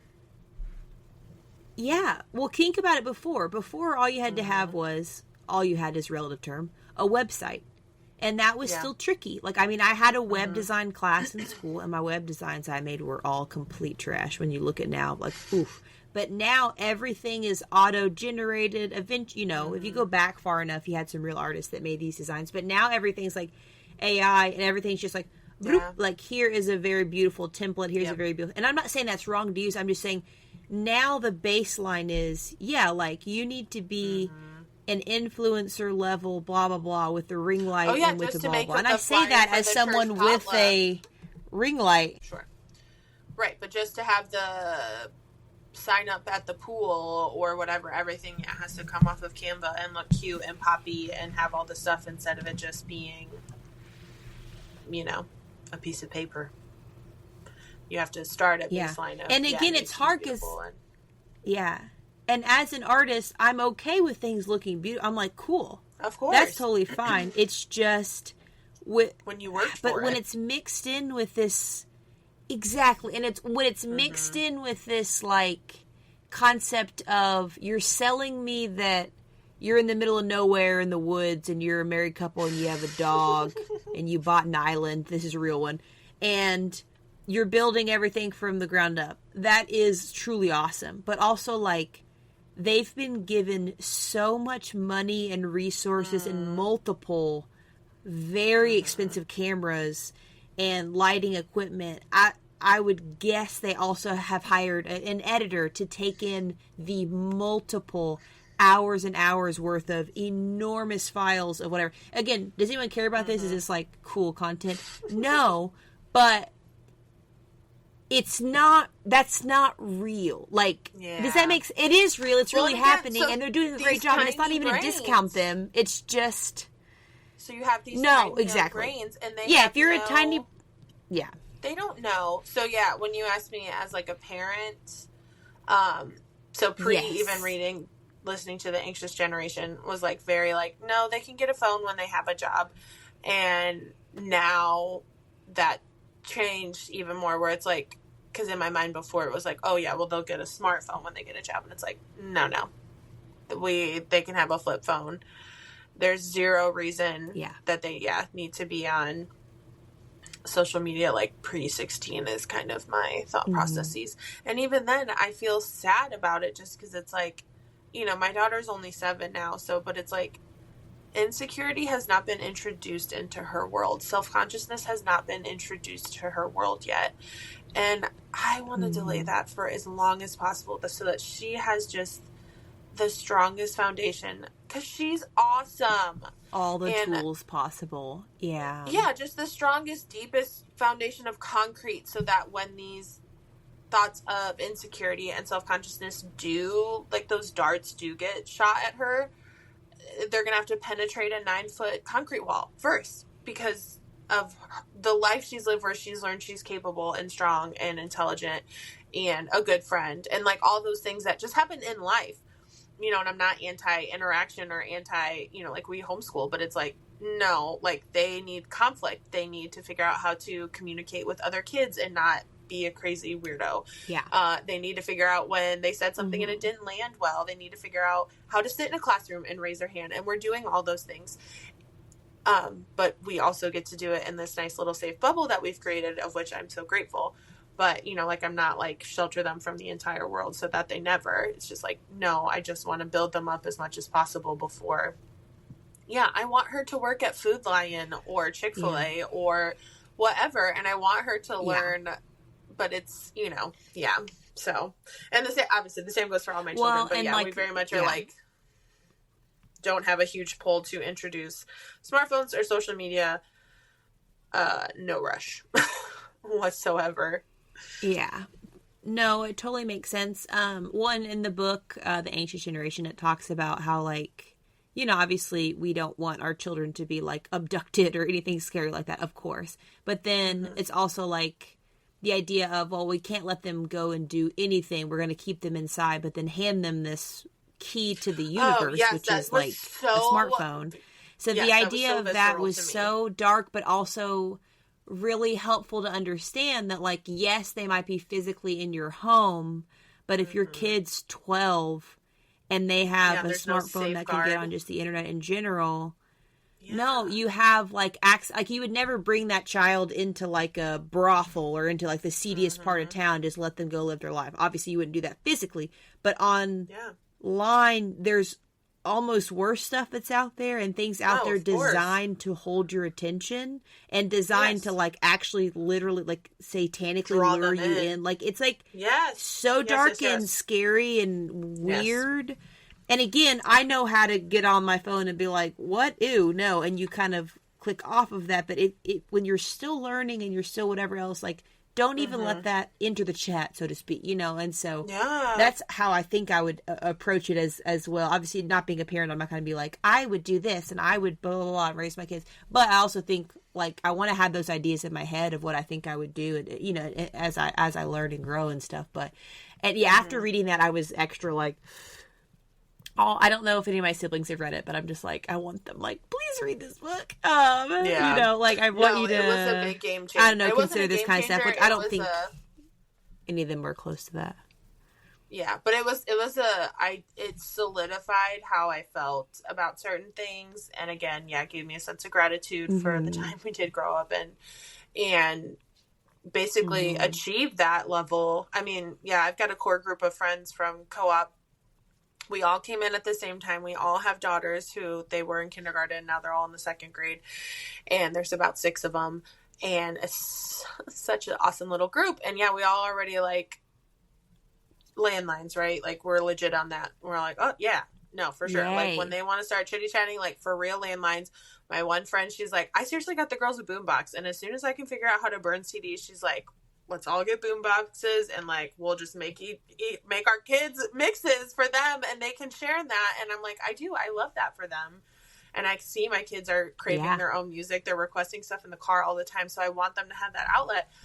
But they don't need full access to everything on Spotify or let YouTube just play. Yeah. You know, like we need to have these safeguards that you and I essentially grew up with.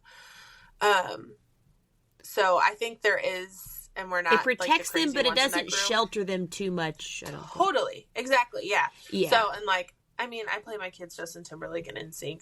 You know, they're around me. It's just going to happen. But you know, I'm still aware of the stuff that we because you're a good play mom. around them. Of course, yeah.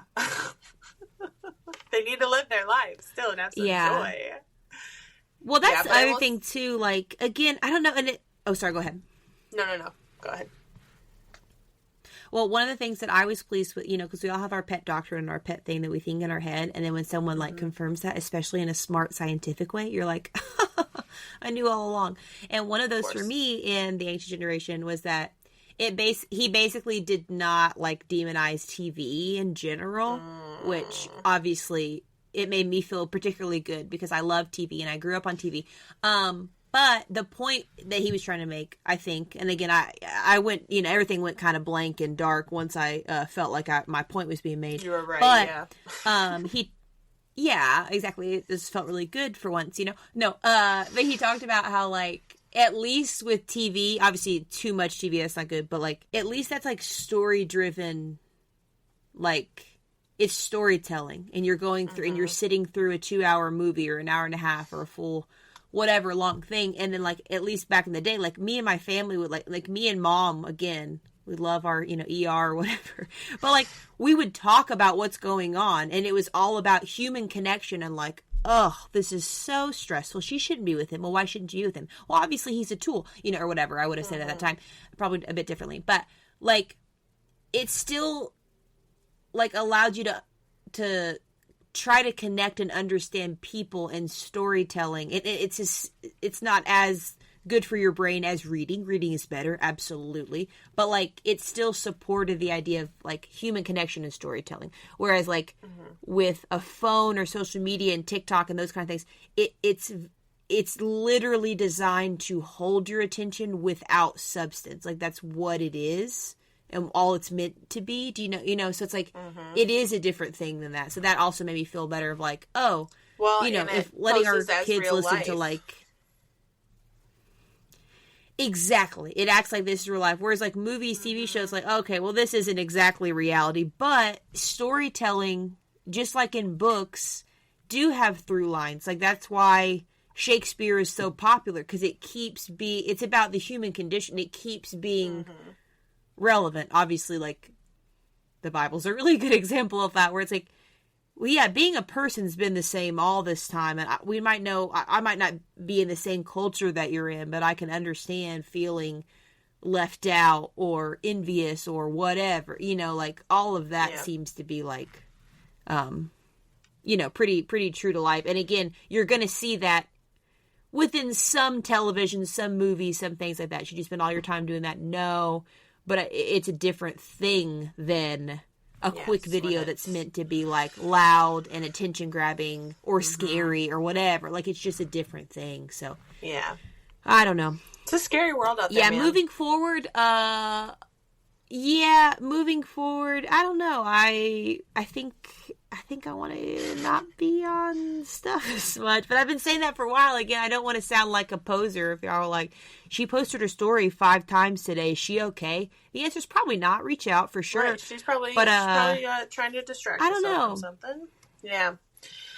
No, I hear you. And that's the thing too. I think the boredom thing's very real. Of like, oh, the water's boiling. I have to do something else. I definitely have replacement behavior. So it's like, maybe I'm not scrolling, but I am listening to a podcast for just a second instead of listening to my own I'm still there. Yeah. Hardly am I ever you know, in silence. Yeah. I gotta be honest on that one. Whereas I feel like our parents' generation are not as scared of silence as we are. So maybe that's a workable real goal of like point. Be okay with a bit of silence, be okay with a bit of boredom. But also listen to our And I think that in the kitchen too, like also, but do listen to our podcast. If you're thinking of turning that off, don't. I just actually, you know what? I just got a new cookbook and I made a recipe from the cookbook. I took a picture of all 3 recipes I'm going to do this week, and I bought supplies and groceries for it. So I'm trying to get back to more physical. I want to actually make this thing from scratch and like go from a physical book and not on a phone that's going to have other temptations. Because once it's in my hand, then I see updates from my school, my job, and different stuff like that. And that's what got me. This wasn't even social media, but just the immediacy of email, at 5 p.m. wrecked my Thursday last week because I got an unsavory message from a parent. Whereas if I just didn't look at that or turned off notifications for that until I had to be at work, which is appropriate and allowed for me to do, like I didn't need to see it then. It ruined my whole night. Yeah. So I don't know. I feel like it's even bigger than social media. I think it's just like, I mean, totally. Yeah, moving forward, what advice do you have for the listeners? What do you got? Well, A, my battery's getting low. B, I have seen the new movement. It's a thing called Brick, and it literally is like a manual little brick that like locks your phone and makes it like a dumb phone, essentially. Unless you physically go and unlock it with this thing. So Brick is out there. I've also seen there is a phone. It's called Light. It allows you to take photos, use maps, text, and call. And that's all it does. Oh, and podcasts. It allows podcasts on there. So it was like, you can have podcasts, you can have maps, phone, camera, and texting. Listeners, do that one because then you can listen to us. So I think it's called Light, like Light. And I just saw that on Instagram, ironically, and I was like, oh, see, that's the ticket, maybe. Or again, maybe get some serious screen limiting apps. The Screen Zen is awesome, and you get a streak, which if you think it doesn't matter, it does, because you're like, 2 days, 3 days. And I'm like, I shan't ever break my 440-day streak. Are you crazy? Nothing on Instagram. And I mean, there have been times where I'm scrolling, I'm watching mid-reel, I can't wait to see how it ends, and my time limit's up, and I gotta walk away, man, because it is not worth losing my streak over, okay? Recognizing which yourself, that is also an algorithm that has tricked your brain, but for a good cause, 100%. So it's okay. Exactly. Oh, but I'm also the same way. I track my workouts the same way. I give myself a sticker. I am a toddler. I have a sticker system in my planner for when I go to the gym. Okay. And I used to track my Bible study like that, but finally now it is ingrained in the depths of my body, and I no longer need sticker system or tracking to keep up with my Bible study. I just do it. But that took a long time. So I know that in and of myself. So I would say maybe just recognize where your weaknesses are. How do you feel when you get off of social media? Truly take a quick scan. How do you feel? And go from there. Because if it's not good, maybe do something about it. The end. Yeah. And if the answer is not good, clock that and feel it. Allow yourself to sit with it and then start to ask why. Totally. Because maybe the answer is I got to get right back on. Or maybe it's something else. Maybe it's something deeper. Maybe it's something that you need to confront. And I say that to myself because I feel similarly of like, I've got to where the notifications thing in general, something I've done is like I've gotten very comfortable with like, not airplane mode, but with like notification stuff and just the only notifications I get are text turning messages. all that off. Literally. Yeah. I get text messages and phone calls. And nothing else has a flag on it. No. Yeah, anything Instagram, I turned off those notifications to my phone a long time. Like, that's been a few years, and that's already hugely important because I don't need to see likes and whatever. That truly, genuinely must do something to your brain. I mean, it actually is like a Pavlovian dog phenomenon. People have terrible. messaged me on Instagram, and they, like, want to have a conversation, and I'm like, I will text them. So I'm like, no, sorry, like, I can't have a real-time conversation with you on this. Like, if you want to, like... Or I'll literally send them my phone number, and I'm like, can you just text me? Because, I can't. Yeah. Yeah, so if you're trying to communicate the moment I feel trapped... Yeah, the moment I feel a conversation coming on Instagram is the moment I panic and then, like, swipe away from the app. I'm like, no. Like, text me. If we don't have each other's number, maybe it's time to graduate to that. You know what I mean? Because I'm like, I don't even... Yeah, so I do that. I hate messaging on that. I haven't used my Apple Watch in several years because I can't handle there's probably a way. I'm just too old to understand how to turn off literally all the notifications, but it buzzing, it taking my attention away from what I'm trying to do is, I couldn't handle it. I'm like, this is taking over my life. This buzz, this little split of attention is just not fair to my students. It wasn't fair to my family and friends. And I just was like, I need for this to just go far away. So also, I don't think it's very good for your listeners, health. I'm going to work on it. I don't think it is. They act like, get up, move around. And I'm like, I guess that's kind of helpful, but I also think my body does stuff to tell me that. I know, it's like your cell phone. It's like a cell phone strapped to your wrist. I also just think, like, this is my weird crunchy side showing, but, like, I also just don't think it's very good for your body. So, it's good. Don't wear it. Yeah, I'm just not a fan of it. And if you're around someone, if you're currently wearing an Apple Watch, live your life, it's fine. But just evaluate yourself. Think about it. Next time it buzzes, watch the people's reactions around you after you look away from the middle of what they're saying. No one likes it. I mean, it's the same as if it's on your phone, but it's just one of those things that I'm like, oh, I'm sorry. However, are you good? I don't know if I was supposed to say something. Oh, yeah, I'm listening, but I'm blah, blah, blah. And I'm like... And you're like, like in your wrist. You know what I mean? I will say, have you ever found yourself where you need to call someone and you know they have an Apple Watch, and then you're like, I've had that happen a few times where it's like, oh, I need to get in contact with someone, and then they don't answer their phone. I'm like, I know you wear an Apple Watch. Answer your phone on the reverse side, because I'm like, you should be accepting if to me anything, at all times. And again, that's like the cut it down to only 50 people. I don't need to know. There's so many things, truly, these people went for a walk without me nearby. You didn't need to know that. No, I didn't. And 50 years ago, you would have never known that. And when you saw them again... Exactly. We don't need to know these things. And there's so many things online that I don't need to know. I don't need to know what you had for breakfast. You don't need to know what I had for breakfast. We didn't need to know. And now we feel weird that we didn't have that breakfast. And the same with the level of tragedy. And that's the overarching theme of social media. Yes. We were not meant to absorb this much I know. tragedy. And that's the thing. I know it. No, this much. Do we need to bury our heads in the sand and never know anything about the news? I would say no. I would say that that's probably not super wise. I think you need to know some basics of what's going on in the world. Do you need to know the depths of the in-person interview after a grieving mother lost her child in a violent attack? No. I don't think you need to know that. And I don't mean that, like, there's certain ones for me that I'm like, and that's why, listeners, we mentioned it, but, like, we had to get off social media. We've taken a couple. I feel so heavy. Like, yeah. Because there's been several, like, just like, man, really this week has been a violent week. It's been heavy. And every time I get on social media, I feel worse about myself and about the world. And it doesn't mean that I think I need to get off and then the world's great and blah, blah, blah. It's not even that. It's just like, again, take care of yourself.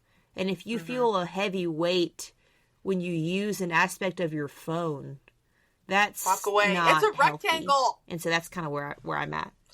Yeah, sometimes just walk away. Just walk away. You know that song? Yeah, I do.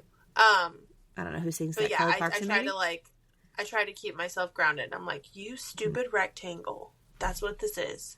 Now, this stupid rectangle lets us talk to each other, though, and that part's cool. So, I do like my rectangle ultimately, but yeah, it doesn't need to have as much power that sometimes we allow it to. So, just remember, it's a rectangle, guys. Yeah. And maybe be patient with each other. Like, hey, if somebody doesn't text you back or doesn't blah, blah, blah, don't go snooping on socials to see where they're at. Don't whatever else. Just... I have so many people, I'm so sorry I didn't. And I'll literally say, you don't need to apologize. And then continue on with whatever the text message is going to say. Because, yes, it's like, man. I'm not going to, I do the same thing. I stopped apologizing. I'm like, no, you don't have to apologize, man. Don't have to apologize. Yeah. I was talking to the group of 20-somethings at church at the hot dog roast, and a few of them were talking about, like, texting, and they were like, I was texting this person, and then, like, I had to get back to work. They have, like, a full-time career job, and, like, but it's new to them. And they were like, so then I just didn't say anything. So then I just felt terrible because I didn't say anything. And I was like, you have a job. Like, you don't have to announce when you stop talking, when you do. Maybe for y'all, maybe that other person would like for you to be more clear about, GTG, hey, gotta get back at it or something or whatever. Sure, like maybe whatever, but like ultimately you didn't do anything crazy. And it's like, well, then they just never texted back. And then I double texted, and everybody's all so stressed out all the time about like this texting stuff. And I'm just like, I don't care if I double text or if I'm also single, so sure. But it's like, I don't care about any of that stuff. Like, just, I have a job and I'm a person, and sometimes I'm busy. And if I want to talk to you, I will talk to you. And if I can't right now, it doesn't mean I don't like you or that you're not a good person. It just means that I have a job and a life. And I think that's how we all operate, but I guess it's not. But it's not. So anyway, I'm just throwing it out there. Young people, take a chill pill. This is, this is a long ep. Yep. Yeah. Yep. Like and subscribe. Well, like and subscribe. Hey, if you learn nothing else, go ahead and get on that account. Like, subscribe, share, rebrand. Yeah. Change your retweet name. us, retruth us. Just kidding. Whoa. I don't know what that is. Change your name to something a little more catchy, something that rolls off the tongue. Just kidding about the truth thing. That's going to haunt me for a bit. I don't know what that is, but I don't think I like it. Like, there's so many things that are just outside of my orbit of understanding. Yeah. That I go like, I don't even know if I can make a joke about that because somebody might be upset, but I don't know what that is really. But sure, you're like, I was just trying to be funny. Okay, just, well, listen, just you. trying to be funny. Right. Maybe that's I almost said have a great life. It's just, I love you.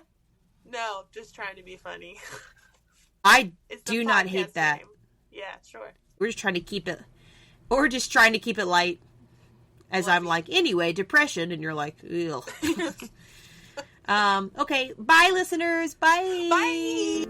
The I'm Not Mad About It podcast was written and produced entirely by Amy and Amanda. Our sponsorship is completely vacant at the moment. But if you know anyone that loves a good hang, a good time, and a podcast about friendship, let us know. Thank you, dear sweet listeners. See you next time.